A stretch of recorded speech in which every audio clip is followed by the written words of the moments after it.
মানব সেবা ফাউন্ডেশন কর্তৃক আয়োজিত আজকে ইফতারে মাহফিলের সিনাবাদর সভাপতি উপস্থিত বিভিন্ন সেক্টরের এই কর্মী বাহিনী সবাইকে শুভেচ্ছা সালাম। আসসালামু আলাইকুম। আসলে মুগ্ধ হয়েছি, এত সুন্দর একটি সেবামূলক কাজ একটা দল ফান্ডে আছেন, এটা আগে আমার জানা ছিল না। আমাকে ওরা বলেছে যে এরকম একটা সংস্থা আছে, বাস্তবে নেয় না আসলে আমি কিছুই বুঝতাম না। ওদের কাজ আমার খুব ভালো লেগেছে, ওদের সিস্টেমটা খুব ভালো লেগেছে। আমি একটা ইসলামী দলের সভাপতি হিসাবে আমি যা আজ করতে পেরেছি, আমি যা আমার বিবেক দিয়ে যা বুঝতে পেরেছি যে এই সংগঠনটা আরো দিনান্দিন উন্নত হওয়া উচিত এবং আমাদের সর্বজন আমরা যারা আছি আমাদের এদের সহযোগিতা করা উচিত।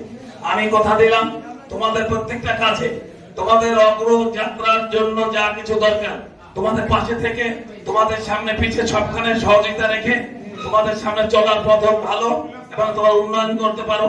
এই সংস্থা আরো এগিয়ে যাক এবং আরো বড় সারা বাংলাদেশের নাম কাম হোক। সেবা বেলাল ফাউন্ডেশন দক্ষিণ অঞ্চলের প্রত্যেকটা ঘরে সেবামূলক একটা প্রতিষ্ঠান হয়ে দাঁড়াক, এই আশাবাদ ব্যক্ত রেখে সবাই সুস্বাস্থ্য কামনা করে সবাইকে ভালো রেখে ভালো থাকুক, ভালো রাখুক। আল্লাহ পাকের কুদরত। আসসালামু আলাইকুম।